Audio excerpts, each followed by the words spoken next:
So to connect the ESCs, I want to make sure that I connect them to the HoverflyPro in the right order. And to do that, and to make sure I get it right, you got to go to the user's guide. It's on our website under support documentation, and there's a user's manual there. These diagrams show you for different configurations what the connections are to the HoverflyPro. Okay? I will say before you spend time connecting it up, you have to calibrate each one of your ESCs. And it's a pain in the butt. It depends on which ESCs that you have as to how difficult it's going to be.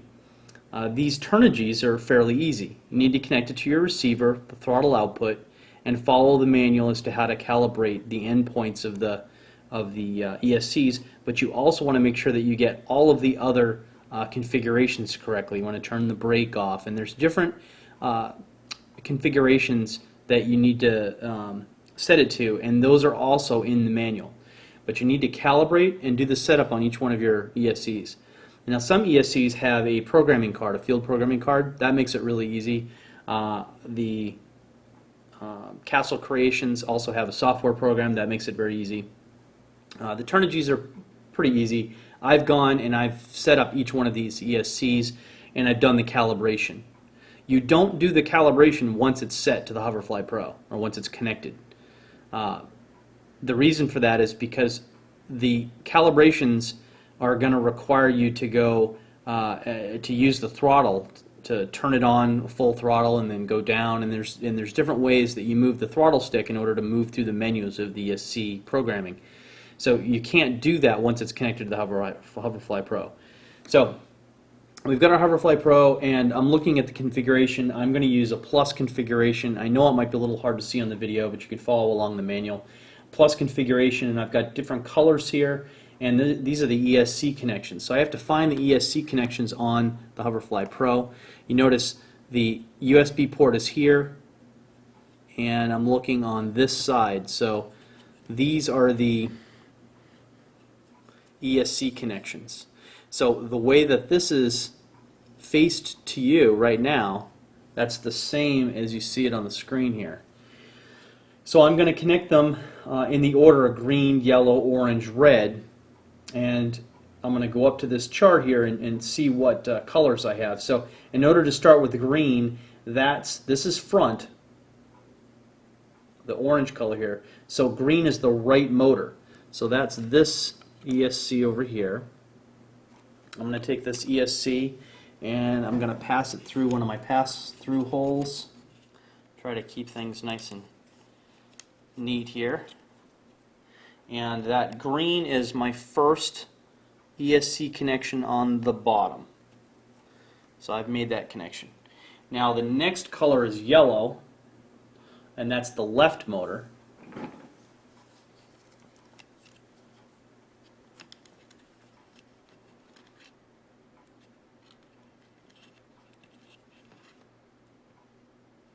And you notice the black in the picture that you see, the black wire, the ground wire, is on the left, and then it's power and signals. So signals are on the right, and that's shown in the diagram here. The next color is orange. That's the front motor. That's this ESC right here.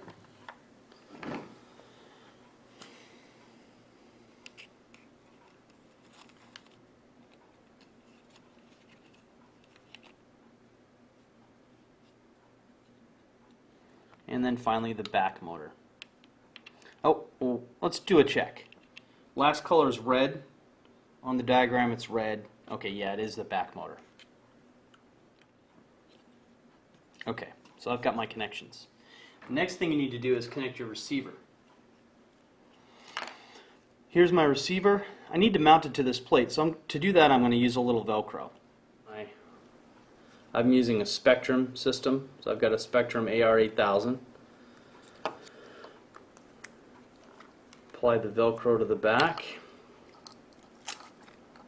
And I want to place this where it's going to be easy to connect to my receiver inputs.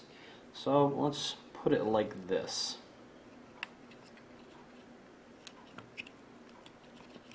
You can use two-sided tape or whatever you like.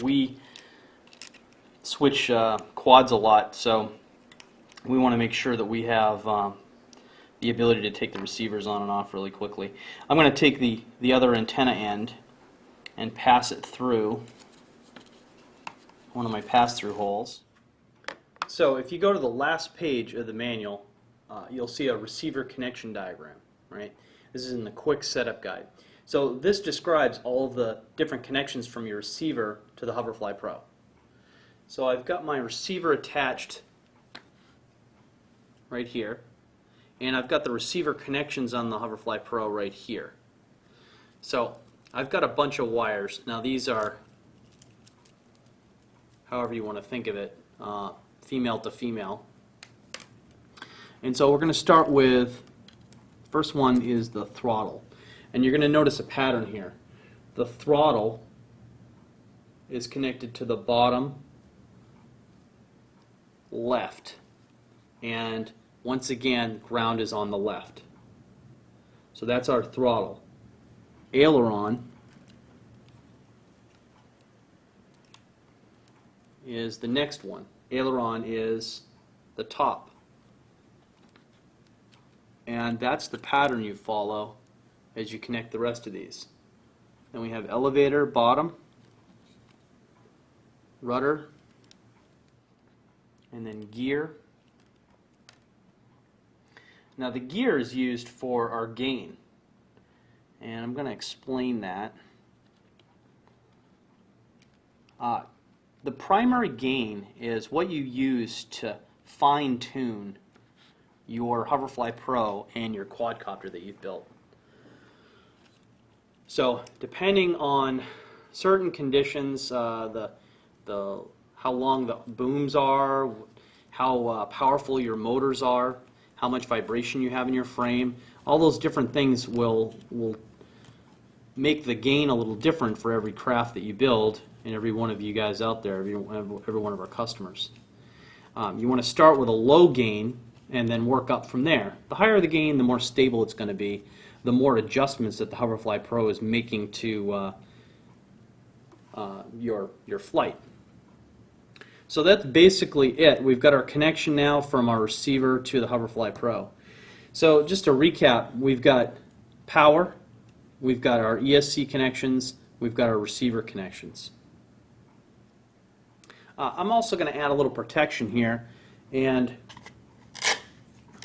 I just use Velcro again, but this is just a plastic bowl. You see I've added our HoverCore sticker, and we'll just put it on like this, and I've got some Velcro straps. I'm just going to add these.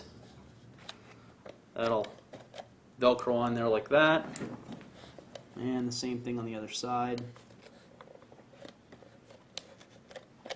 And that protects it a little bit.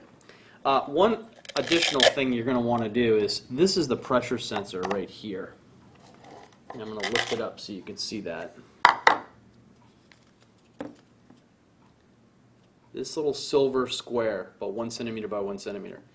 That's susceptible to light, meaning light can actually pass through that tiny hole that's used to sense the pressure. And the photons are absorbed by the silicon, and it'll change the detected value of pressure. Well, that's not good. We want it to change based on pressure, not on sunlight. So you're going to want to add a little piece of opaque foam to make it so that the sunlight can't hit that sensor directly. And with that, I'm done. This is our quad, and I'll zoom out a little bit so that you can see it.